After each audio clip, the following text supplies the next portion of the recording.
Hello everyone, welcome to my channel being pharmacist. और आज इस वीडियो में हम लोग बात करेंगे about the MTech in green technology subject के ऊपर। मतलब master of technology in green science और ग्रीन टेक्नोलॉजी ये होता है एक्चुअली में इंडिया में दो जगह पे।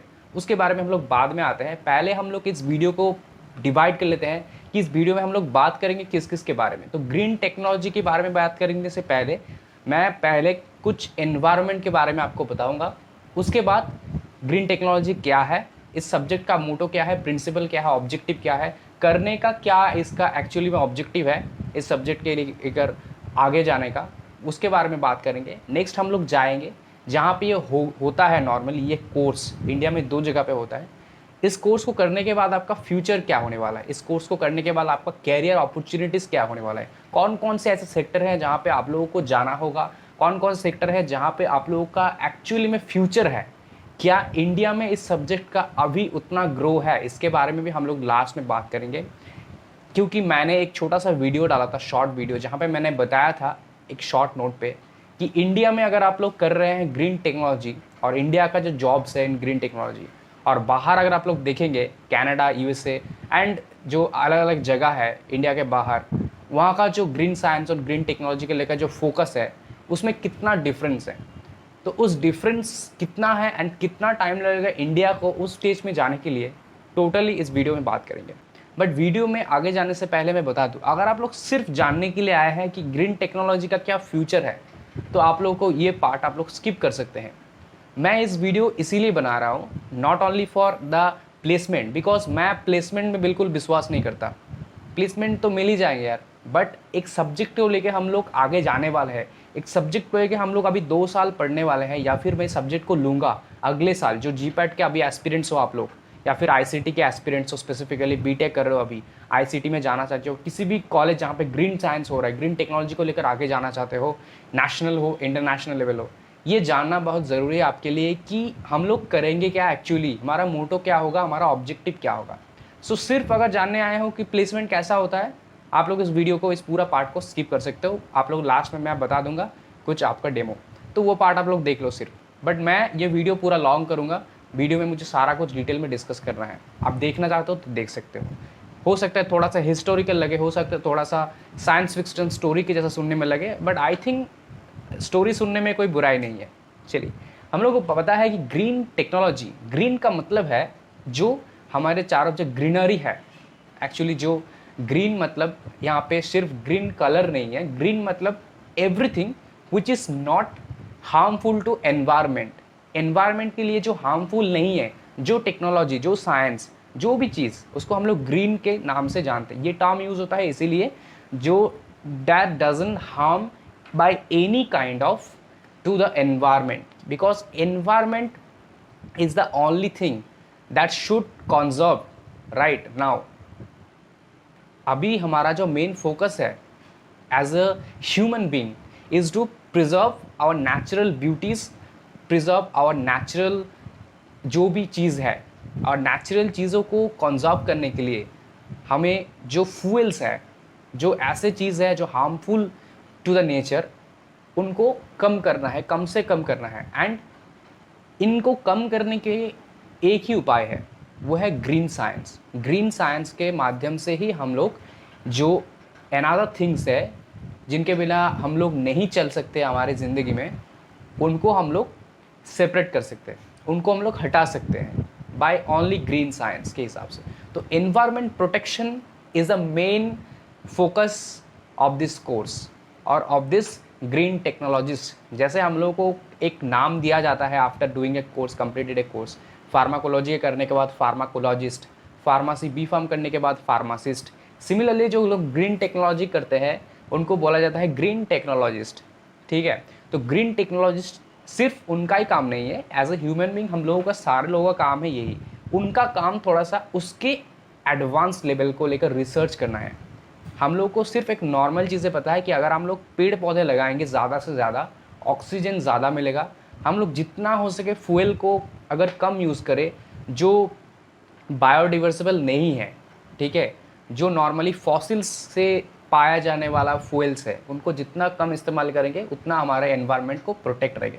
जितना हम लोग ओजोन गैस को कम इस्तेमाल करेंगे उतना हमारे एनवायरनमेंट के लिए अच्छा होगा। बट उनको इसके एडवांस लेवल पे सोचना होगा कि हम लोगों को पता है कि इसमें से ये हार्मफुल होते हैं, बट हम लोग को ये नहीं पता कि हम लोग इसके जगह क्या इस्तेमाल करेंगे तो ये जो पार्ट है ये हट सकता है, ये पता है उनको। So as a green technologist आपको ये पता होगा कि हाँ, हम लोग पेट्रोल की जगह अगर ये इस्तेमाल करेंगे तो पेट्रोल की जो इतना चाहिदा है इंडिया में नहीं पूरे वर्ल्ड में, वो घट सकता है। एंड पेट्रोल डीजल जितना कम इस्तेमाल होगा हमारा जो एनवायरनमेंट उतना प्रोटेक्टेड रहेगा, उतना ज़्यादा दिन तक हम लोग ज़िंदा रहेंगे।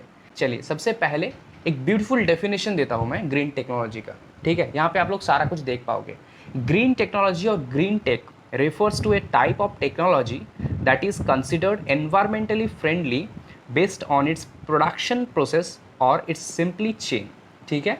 ये इसका ग्रीन टेक्नोलॉजी का एक ब्यूटीफुल एक डेफिनेशन है। अब इसके बाद हम लोग बात करते हैं क्लीन एनर्जी के बारे में। मैं हर पॉइंट को थोड़ा सा डिस्क्राइब कर दूंगा, फिर एक यहाँ पे फॉर्मूला और डेफिनेशन रख दूंगा, ठीक है। Clean energy production is the use of an alternative fuels and technologies that are less harmful to the environment than fossil oils। जैसे कि मैंने बताया, फॉसिल ऑयल से हम लोग को जो मिलता है काइंड ऑफ एनर्जीज और काइंड ऑफ ऑयल्स, जैसे कि पेट्रोल, डीजल और एक्सेट्रा जो भी है, that's a harmful to our nature. इनके ऑल्टरनेटिव जो भी हो सकता है, जो भी एनर्जी हो सकता है जो कि बायोडिवर्सिबल है, ठीक है, उनको हम लोग कहते हैं क्लीन एनर्जी। यहाँ पे एक और चीज़ मैं बता दूँ, green technology is an umbrella term that describe the uses of technology and science to create products and services that are environmental friendly. ये ऑलरेडी मैंने बता दिया है, जो छोटा सा एक स्टोरी टाइप बताया आपको पहले। ये एक ऐसा टेक्नोलॉजी है, एक टेक्नोलॉजी एंड साइंस का एक कॉम्बिनेशन एंड एनवायरमेंट, ऑब्वियसली ये तीनों का एक ऐसा कॉम्बिनेशन जिससे हम लोग जो प्रोडक्ट्स एंड सर्विसेज बनाएंगे वो एनवायरमेंट प्रोटेक्टेबल होगा, उससे एनवायरनमेंट को कोई हार्म नहीं पहुंचेगा, ठीक है। नेक्स्ट बात करते हैं, green tech is related to clean tech. ये एक स्लोगन है। The specifically refers to products और service that improve the operational performance while also reducing cost, energy consumption, waste and negative effects on the environment. So green technology के इस्तेमाल करने का कुछ और भी फायदे हैं। पहला तो है कॉस्ट एफिशिएंट। पेट्रोल का दाम कैसे इंक्रीज़ हो रहा है आप सबको पता है, एज एन इंडियन आप सबको पता होना चाहिए किस हिसाब से ये इंक्रीज़ हो रहा है डेली बेसिस पे। क्यों इसका प्राइस इंक्रीज़ हो रहा है? ऐसा नहीं कि सिर्फ गवर्नमेंट इसके लिए like only they are responsible for this pricing issue, no, not only them, ये उनको कुछ मजबूरी है, इसीलिए पेट्रोल का प्राइस इंक्रीज़ हो रहा है। कुछ ना कुछ मजबूरी उनको भी है। अगर आप थोड़ा सा डीप सेंस पे सोचेंगे, ऐसे ही सिर्फ सिंगल मेरे एक सेंटेंस से शायद आपको लगे कि मैं ऐसे कोई पॉलिटिकल बात कर रहा हूँ, बट ये बिल्कुल नहीं है। अगर आप थोड़ा सा डीप सेंस पे सोचेंगे तो आपको पता चलेगा कि कहीं ना कहीं ऐसा कुछ है कि एक टाइम पे जो 70 रुपीज़ में बिकता था वो अभी 100 कॉस्ट कर चुका है। गवर्नमेंट को ईजिली गवर्नमेंट ऐसे ही आपसे 30 रुपया इंक्रीज़ नहीं करेगा पर लीटर का, कुछ ना कुछ उनको भी देना पड़ रहा है, कुछ ना कुछ उनको भी सफ़र करना पड़ रहा है। इसीलिए क्योंकि पेट्रोल हम लोगों को इंडिया में नहीं मिलता है, पेट्रोल को हम लोगों को इंपोर्ट करना पड़ता है ना। इंपोर्ट कहाँ से हो रहा है, इंपोर्ट का कॉस्ट क्या हो रहा है, ये टोटली डिपेंड करता है एक चीज़ के प्राइस के ऊपर, ठीक है। ये हमारे ऊपर, इंडियन के ऊपर, इंडियन गवर्नमेंट के ऊपर डिपेंडेंट नहीं है। ओके, सो ये है एक ग्रीन टेक्नोलॉजी और ग्रीन साइंस का फार्मूला, जहाँ पे हम लोग इस्तेमाल करेंगे वही चीज़, जो चलेंगे उससे वही चीज़, लेकिन कॉस्ट एफिशिएंट। अगर आप लोग देखेंगे कि एक बायोडाइवर्सिबल जो गैस है, जिसको हम लोग कहते हैं जो बायोगैस, जो लाइक विलेजेस में इस्तेमाल होता है, अभी तो इंडिया में बहुत जगह पे फेमस हो गया है, लेकिन ये सिर्फ ग्रीन टेक्नोलॉजी एंड साइंस के इंक्रीज़ एक वेव से ही हुआ है, एक सचेतना जिसको हम लोग बोलते हैं, ठीक है। इसकी लेकिन पहले से ही ये होता था, जब इस ग्रीन टेक्नोलॉजी और साइंस ऐसे कुछ था ही नहीं सब्जेक्ट, तब से ही जो विलेजेस हैं मोस्ट प्रोबेबली वहाँ पे सारे विलेजेस पे इस्तेमाल होता था बायोगैसेस। जब ऐसे हमारा गैसेस नहीं आया था, सिलिंडरिकल गैस नहीं आया था, तो बायोगैसेस का कॉस्ट कितना कम था, एक अभी का जो LPG सिलेंडर वाला गैस है उससे बहुत कम। नॉट ओनली द प्राइस, अगर आप देखेंगे जो तरीका है वो भी ईजी है, ठीक है। जो हम लोगों को जो लाइक काऊ डांग मिलते हैं उससे मिलता था हमें ये एनर्जी। सो काऊ डांग से एनर्जी मिल रहा है हमें, एंड काऊ हमारे घर में 4-5 है, ठीक है। तो हम लोगों को एक्चुअली में कोई कॉस्ट ही नहीं लग रहा है। पहले तो हमको काव से बेनिफिट मिलता है बहुत सारे, उससे पहले उसके बाद भी हम लोगों को मिल रहा है उसके बाद एनर्जी, ठीक है। तो एक गया reducing cost, energy consumption, waste and negative effect. पहले तो ये एक वेस्ट ही था, वेस्ट को ही इस्तेमाल करके हम लोग एनर्जी हो रहे हैं, है ना। और इधर क्या हो रहा है, इधर इंडस्ट्रियल पॉल्यूशन, है ना, और वाटर पॉल्यूशन, इन सारी चीज़ों को इस्तेमाल करके पॉल्यूटेंट निकल रहा है, और इधर हम लोग पॉल्यूटेंट को ही इस्तेमाल कर रहे हैं to make gases, to make energy. Next, negative effects on environment, कोई भी नेगेटिव इफेक्ट्स नहीं है। बायोडिग्रेडेबल गैस, बायोडिग्रेडेबल इस वर्ड का मतलब ही है जो हमारे एनवायरनमेंट में डिग्रेडेबल है, जो आया है और चला भी गया। एनवायरनमेंट ने दिया था, एनवायरनमेंट ने ले लिया, लेकिन एक बार अगर कोई एक सिंगल मॉलिक्यूल ऑफ ओजोन की अगर इस्तेमाल हो गया, वो एज एन आइंस्टाइन के जैसे थ्योरी था कि E=mc², जो एनर्जी एक बार आ गया है उसे कभी डिस्ट्रॉय नहीं हो सकता। सिमिलरली ये वही एनर्जी है जो एक बार प्रोड्यूस हो गया, ये जो मॉलिक्यूल्स है, ये जो गैसेस हैं, इनका कभी डिस्ट्रॉय नहीं होगा, ये कुछ ना कुछ एनवायरनमेंट को हार्म करके ही जाएंगे। अभी बात करते हैं जो ग्रीन टेक्नोलॉजी है, इसका गोल क्या है, इसका फाइनल गोल, फाइनल अचीवमेंट क्या है। कोई कॉलेज वाइज में बात नहीं कर रहा हूँ, कोई टॉपिक, ये एक सब्जेक्ट वाइज मैं ग्लोबली बात कर रहा हूँ जो, ठीक है। तो ये आपको आई थिंक सुनने में अच्छा लग रहा है ना। तो कमेंट करके बताना आपको सुनने में कैसा लग रहा है। एम आई गुड स्टोरी टेलर और नॉट। तो फिर मैं आपको बाद में भी और जो सब्जेक्ट्स बताऊंगा उनको भी स्टोरी सुनाऊंगा, क्योंकि ये बहुत ही इंटरेस्टिंग स्टोरी है। तो अगर आप सोच रहे हैं आपको मिला है आईसीटी का चांस, और आईसीटी का मिलने के चांसेस है आगे जाके भी, या फिर अगर आप लोगों को नेक्स्ट ईयर आप लोग सोच रहे हैं, तो प्लीज़ आप ऐसा बिल्कुल मत सोचिए कि इसका कोई फ्यूचर नहीं है। अगर आपको कोई ऐसा बोला है कि आईसीटी में मत जाओ या फिर किसी भी इंस्टीट्यूट में मत जाओ, ये बेकार सा सब्जेक्ट है। कुछ कुछ सब्जेक्ट्स ऐसे होते हैं जिनको लेकर कॉन्ट्रोवर्सीज होते हैं, जैसे कि नेचुरल प्रोडक्ट्स, ठीक है। उसके बाद ये वाला सब्जेक्ट परफ्यूमरी है, प्रोसेस केमिस्ट्री है। बिल्कुल ध्यान मत दो। जब मैं एक के बाद एक वीडियो बनाऊंगा, इनके ऊपर मैं ऐसे ही स्टोरी सुनाऊंगा, इनके ओरिजिनलिटी आपको बताऊंगा, तो आप लोग you will be a fan of this subject, may be you will fan of me also, whatever. So the goal of this subject is to protect the environment, repair damage done the environment. मतलब past में जो damage हो चुका है हमारा environment का, सत्यानाश हो चुका है, उसको कुछ ना कुछ तरीके से और तो होने नहीं देंगे, और कुछ हम लोग डाउनवर्ड भी ले सकते हैं। मतलब जो हो गया है उसको थोड़ा सा कम भी कर सकते हैं आप लोग इसके साथ। पूरा तो पॉसिबल नहीं है, लेकिन जो हो गया है डैमेज, लेकिन कुछ ना कुछ अभी से अगर हम लोग काम करेंगे उसके ऊपर तो बहुत कुछ पॉसिबल है, ठीक है। यही इसका मोटो है, ये इसका गोल है इस सब्जेक्ट का, ठीक है। अभी इसका इस्तेमाल कहाँ पे होता है, इसका इस्तेमाल मेनली 4 जगह पे होता है। पहले तो हो गया रिसाइकलिंग पे, जो नॉर्मली हमारा वेस्टेज है।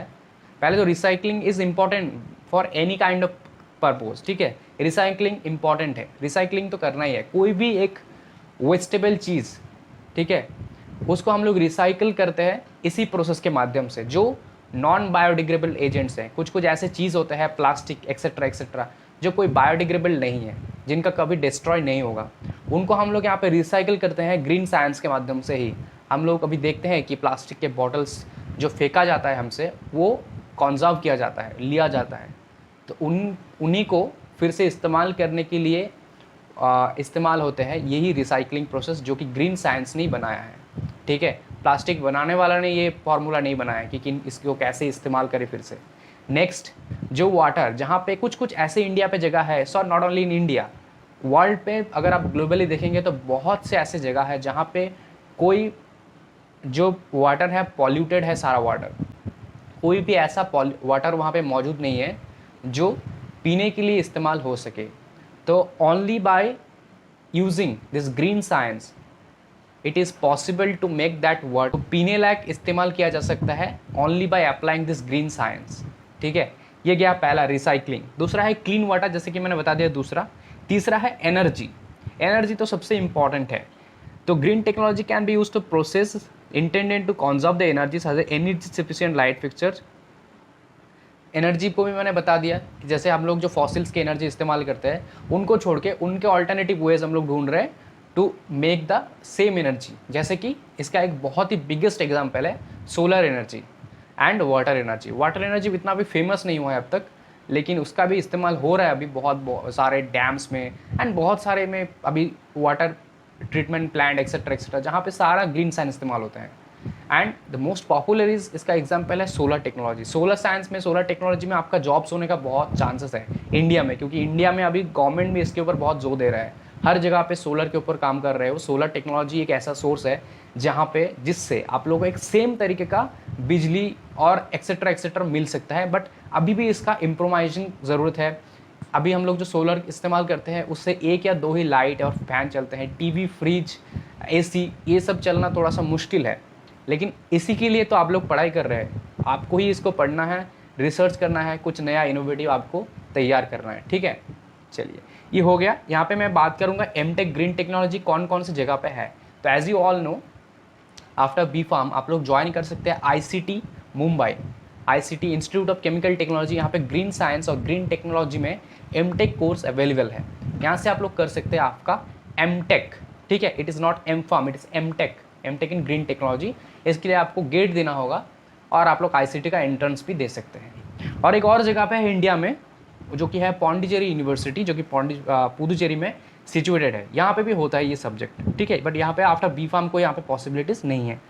बट ये वीडियो सिर्फ बी फार्म वालों के लिए तो मैं नहीं बना रहा हूँ ना, ये वीडियो उसी सब के लिए बना रहा हूँ जो ग्रीन टेक्नोलॉजी में इंटरेस्टेड है, जिनको चांस मिला है और जिनको चांस मिलने वाला है और जिनको चांस लेना है। अब हो गया, बहुत लॉन्ग हो गया है। अभी बात करते हैं द मोस्ट इम्पॉर्टेंट थिंग, कौन कौन से ऐसे सेक्टर है जहाँ पे आप लोग जहाँ पे आप लोग जा सकते हैं for job, as well as कौन कौन से ऐसे पोस्ट है जिसमें आपको जॉब मिल सकते हैं।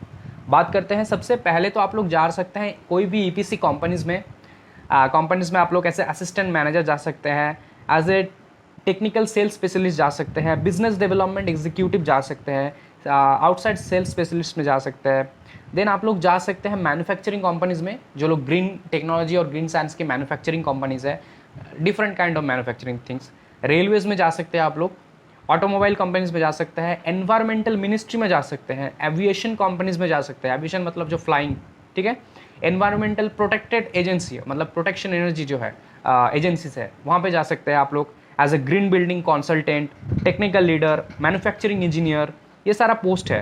देन आप लोग एनवायरमेंट हो गया, यहाँ पे कंसल्टिंग कंपनीज जा सकते हैं आप लोग, डाक क्रीक कंसल्टेंट के हिसाब से, बिजनेस डेवलपमेंट कंसल्टेंट के हिसाब से, बहुत सारे पोस्ट है। मेनली एक बात मैं आपको बता दूँ, अगर आप एक गुड लीडरशिप रखते हैं अपने अंदर, आपका कैरेक्टरिस्टिक्स में है कि I can be a leader, ठीक है, तो आप लोगों के लिए ये सब्जेक्ट बहुत हेल्पफुल होने वाला है। तो अगर आप नहीं है तो अभी से ट्राई कर लो, just be like a leader. Leadership बहुत इंपॉर्टेंट है ग्रीन टेक्नोलॉजी के लिए, ठीक है।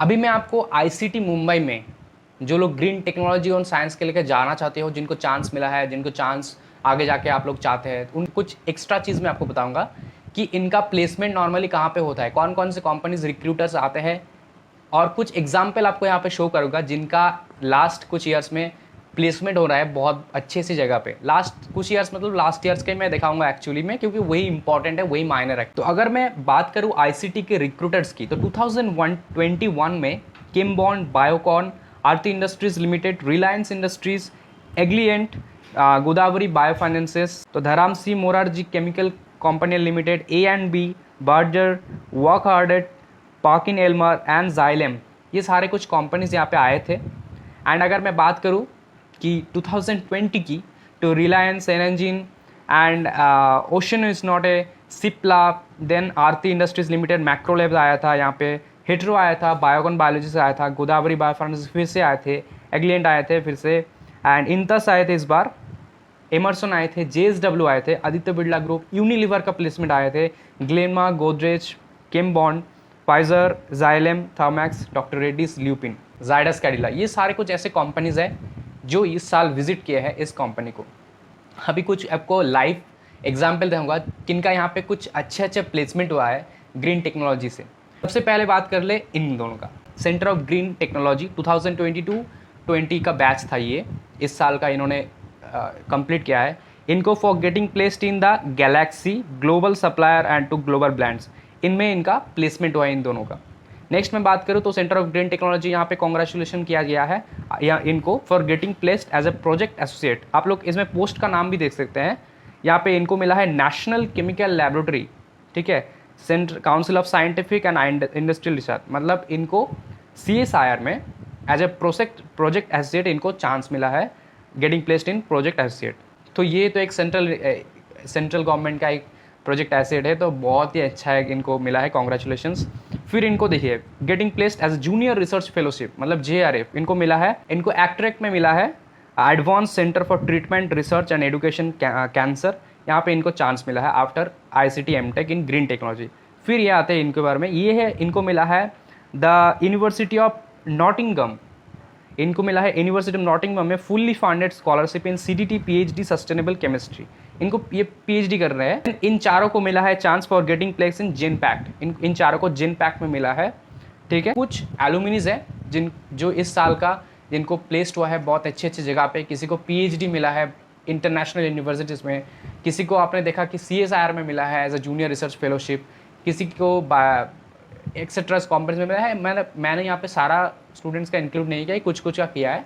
तो आप लोग को एक एस्टिमेट पता लग गया है अब तक कि ये है क्या सीन, क्या करना है आपको, कि फ्यूचर होने वाला है। तो फ्यूचर के बारे में तो सारा कुछ मैंने बता दिया है, आप लोग बिल्कुल भी टाइम वेस्ट मत करो। अगर आपको चांस मिला है तो डेफिनेटली आई वुड प्रेफर कि आप लोग जाओ, ठीक है। कोई ऐसा सोचने की बात नहीं है कि इसमें फ्यूचर नहीं है। Thank you very much for watching. अगर इस तरीके का और भी आपको वीडियो चाहिए, ये एक सीरीज़ में स्टार्ट कर रहा हूँ, एक कुछ ऐसे सब्जेक्ट्स के ऊपर सबको पता है कि फार्माकोलॉजी, फार्मास्यूटिक्स, फार्मा केमिस्ट्री, इनका फ्यूचर क्या है, इनका क्या कैरियर्स है, लेकिन ये कुछ सब्जेक्ट्स ऐसे हैं जो B.Pharm के बाद पॉसिबल है, इनका फ्यूचर क्या है किसी को पता नहीं है, और आपको यूट्यूब में कोई ऐसा डेडिकेटेड आपको वीडियो नहीं मिलेगा। तो मैं शायद यूट्यूब में फर्स्ट वो जो ICT MTech ग्रीन टेक के ऊपर और ग्रीन टेक के ऊपर एक वीडियो बना रहा हूँ, एक टोटली डिस्कस्ड। आप लोगों को ग्रीन टेक के ऊपर शायद कुछ वीडियो मिलेंगे PPT वाइज, लेकिन वो वेबिनार टाइप है।